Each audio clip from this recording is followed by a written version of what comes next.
The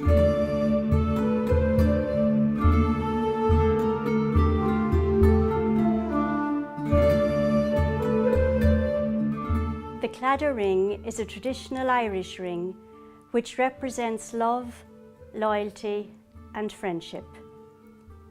For me, this ring speaks of the feast of Christ the King, which we celebrate today. It is a symbol of trust that our lives are in the hands of a merciful God whom we invite to be the King of our hearts. Earlier this year, a book entitled The Servant Queen and the King She Serves was published to mark the 90th birthday of Britain's Queen Elizabeth II. In it, Queen Elizabeth reflects on the central role of Jesus in her life, calling Christ the King she serves. She writes, "I am grateful to God for his steadfast love. I have indeed seen his faithfulness."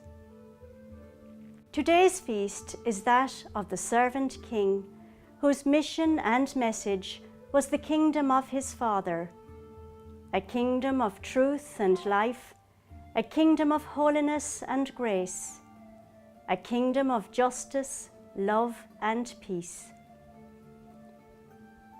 The scene in today's Gospel turns traditional kingship upside down. Calvary is a spectacle of cruelty and humiliation.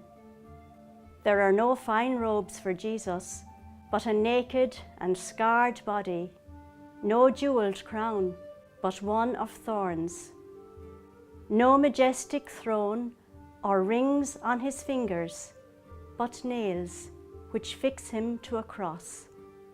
His entourage consists of spectators who gawk and jeer, soldiers who mock and taunt him, and two criminals who share his fate. Both of these are suffering the pain of crucifixion. Both are guilty of crime.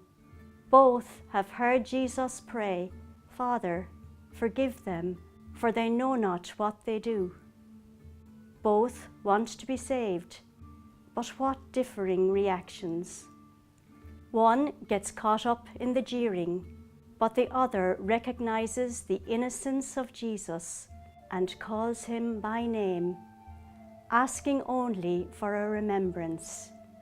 "Jesus, remember me when you come into your kingdom."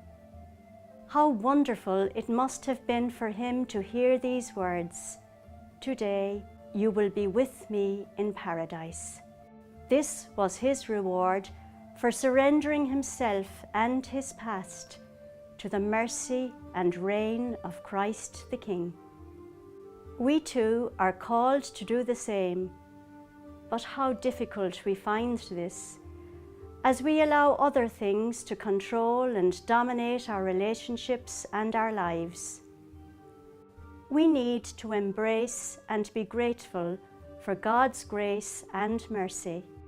As Pope Francis reminds us, we need constantly to contemplate the mystery of mercy. It is a wellspring of joy, serenity, and peace. This contemplation will lead us to live in such a way that we can truly pray, "Lord, my life is in your hands. You are the King of my heart."